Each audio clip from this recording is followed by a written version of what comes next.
గౌరవనీయులు రాష్ట్ర పార్టీ రథసారథులు పెద్దలు రామచంద్రరావు గారు, గౌరవ మంత్రివర్యులు కిషన్ రెడ్డి గారు, బండి సంజయ్ గారు, గౌరవ శాసనసభాపక్ష నాయకులు మహేశ్వర్ రెడ్డి గారు, గౌరవ పార్లమెంట్ సభ్యులు, గౌరవ శాసనసభ్యులు, గౌరవ శాసన మండలి సభ్యులు, వేదికమైనటువంటి పార్టీ నాయకులకు, సహచర కార్యకర్తలు, నాయకులకు, మీడియా మిత్రులందరికీ నమస్కారం. భారత్ మాతాకి, భారత్ మాతాకి, నరేంద్ర మోడీ గారి నాయకత్వం. 2024 మొట్టమొదటిసారిగా భారత ప్రధానమంత్రి నరేంద్ర మోడీ గారు మల్కాజ్గిరి చౌరస్తాలో ర్యాలీ తీసినప్పుడు లక్షల మంది ప్రజలు మోడీ గారు आप आगे बढ़ो, हम तुम्हारा साथ है, इस बार 400 पार అని చెప్పి నినదించినటువంటి గడ్డ మల్కాజ్గిరి గడ్డ 2024. నేను మొట్టమొదటిసారిగా పార్లమెంట్లో అడుగుపెట్టినాం.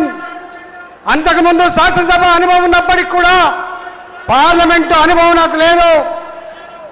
కానీ ప్రెసిడెంట్ ఆఫ్ ఇండియా ధన్యవాదాలు చెప్పే తీర్మానంలో నరేంద్ర మోడీ గారు మాట్లాడడం లేచినప్పుడు 200 పైచిలుకున్నటువంటి ప్రతిపక్ష పార్టీ ఎంపీలు ఆనాడు మోడీ గారి పోడియం చుట్టుముట్టి అయిపోయింది మేము గెలిచినామని చెప్పి ఎంత డిస్టర్బ్ చేసిందో ఆనాడు భారత జాతి ఆ ఎంపీలు నిర్వహించిన తీరు, బిహేవ్ చేసిన పద్ధతి ఇప్పటికి కూడా భారత జాతి మర్చిపోదు.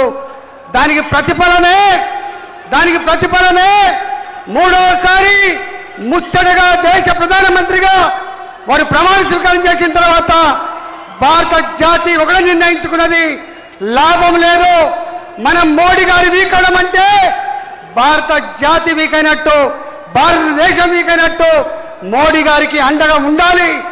పార్టీలతో సంబంధం లేదు, రాజకీయాలతో సంబంధం లేదు.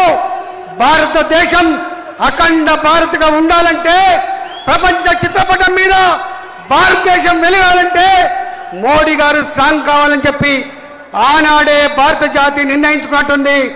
అందుకే ఎక్కడ ఎన్నికలు జరిగినా, మూడోసారి ప్రధానమంత్రి అయిన తర్వాత ఎక్కడ ఎన్నికలు జరిగినా కూడా అది హర్యానా కావచ్చు, అది మహారాష్ట్ర కావచ్చు, అది ఒరిస్సా కావచ్చు, నిన్న మొన్న బెంగాల్ కావచ్చు, ఎగిరిన జెండా కాషాయ జెండా గెలిచింది. మన ఆత్మగౌరవం గెలిచింది. ఇవాళ రేవంత్ రెడ్డి సర్కార్ అందరూ మర్చిపోయినారు. ఇక రేవంత్ రెడ్డి సర్కార్ని హామీల గురించి గుర్తు చేయొద్దు, ఏ సమస్య గురించి అడిగే పరిస్థితి లేదు. ఉన్న సమస్యలు కూడా పరిష్కరించే దమ్ము రేవంత్ రెడ్డి సర్కార్కు లేదు. రేవంత్ రెడ్డి సర్కార్కి ఒకటే యావ, ఒకటే ధ్యాస. హైదరాబాద్లో ఉన్న లక్షల కోట్ల విలువ చేసే భూములని అడ్డగోలుగా అమ్ముకొని, అడ్డగోలుగా ల్యాండ్ మాఫియా ఆక్రమించుకొని వేల కోట్ల రూపాయలు కాంగ్రెస్ పార్టీ ఢిల్లీ హైకమాండ్కు పంపించే ప్రయత్నం చేస్తా ఉన్నారు.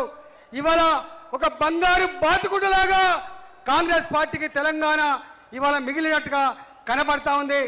ఆనాడు కేసీఆర్ కుటుంబ పాలనతో ఎట్లా దోసుకున్నాడో ఆనాడు ఆయన దోసుకుంటే ఇవాళ 2.5 సంవత్సరాల కాలంలో అంతకంటే ఎక్కువ దోపిడీ జరిగినట్టుగా ప్రజలు భావిస్తూ ఉన్నారు. గ్రామాలకు పోతే మొక్కజొన్న రైతులు కన్నీళ్లు పెడుతున్నారు, వడ్ల కొండలని చెప్పి వడ్ల రైతులు కన్నీళ్లు పెడుతూ ఉన్నారు. పూర్తి స్థాయిలో రుణమాఫీ కాలేదు. ఇవాళకి కూడా రైతు బంధు సంపూర్ణంగా లేదు. చదువుకునే లక్షలాది మంది విద్యార్థులు ఫీజులు కట్టలేక క్లాస్ రూములో యజమాని నిలబెడితే బిక్కుమంటూ ఇళ్లలోకి వచ్చి అమ్మా నాన్న చెప్పుకొని అక్కడక్కడ ఆత్మహత్య చేసుకునే పరిస్థితి. ఫీ రియంబర్స్మెంట్ లేదు. ఇవాళ రిటైర్డ్ అయిన ఉద్యోగులకి వాళ్ళు దాచుకున్న 35 సంవత్సరాలు కష్టపడి జమ చేసుకున్న డబ్బులకు కూడా ఇలా ఆస్కారం లేకుండా పోయింది. ఒక్క మాటలో చెప్పాలంటే తెలంగాణ అప్పుల ఊబిలో కూరుకుపోయింది. రాబోయే కాలంలో ఈ అప్పుల ఊబిలో కూరుకుపోయిన తెలంగాణ మళ్ళా పాత గ్లోరీ రావాలంటే, హైదరాబాద్ తెలంగాణ రాష్ట్రం బాగుపడాలంటే భారతీయ జనతా పార్టీ మాత్రమే ఇది సాధ్యం చేయగలదని చెప్పి గంటాపదంగా తెలంగాణ రాష్ట్రంలో ప్రజలు భావిస్తూ ఉన్నారు. ఇంతకుముందు మనం చూసినాం ఏమిచ్చింది. ఆనాడు కూడా మోడీ గారిని హైదరాబాద్కి వచ్చినప్పుడు ఇదే ఆనాడు ఉన్నటువంటి కేసీఆర్ ఆనాడి ప్రభుత్వం ఏం ముఖం పెట్టుకొని వస్తున్నాం అని చెప్పిండ్రు.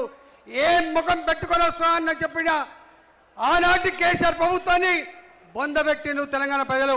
మళ్ళీ ఇవాళ కూడా అబద్ధాలు ఆడుతున్నారు. ఒకవైపు ఏమో ఇవాళ 9,400 కోట్ల రూపాయలతో అభివృద్ధి పథకాలని జాతికి అంకితం చేస్తే ఇవాళ యాడ్ ఇచ్చుకుంటా ఉన్నారు. మళ్ళీ మోడీ గారు వెళ్ళిపోయిన తర్వాత మళ్ళీ ఒకటే పాట, 8 మంది ఎంపీలను గెలిపిస్తే ఏమరగబెట్టిందని చెప్పి మాట్లాడుతున్నారు. 8 మంది ఎంపీలను గెలిపిస్తే ఇవాళ తెలంగాణలో ఎన్ని వేల కిలోమీటర్ల నేషనల్ హైవేస్ అవుతున్నాయి. కాజీపేట కోచ్ ఫ్యాక్టరీ ఎవరి కోసం అని చెప్పి మాట్లాడుతున్నావు. ఇవాళ గిరిజన విశ్వవిద్యాలయం కావచ్చు, ఇవాళ రైల్వే లైన్ కావచ్చు, రైల్వే స్టేషన్ నిర్మాణం కావచ్చు.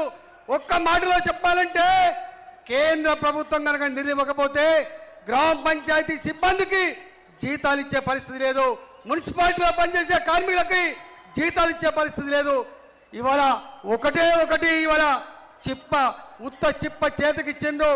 మాటల గాయడితో మీడియాని మేనేజ్ చేసి కాలం గడిపే ప్రయత్నం చేస్తూ ఉన్నారు. కానీ ఇది చెల్లదు.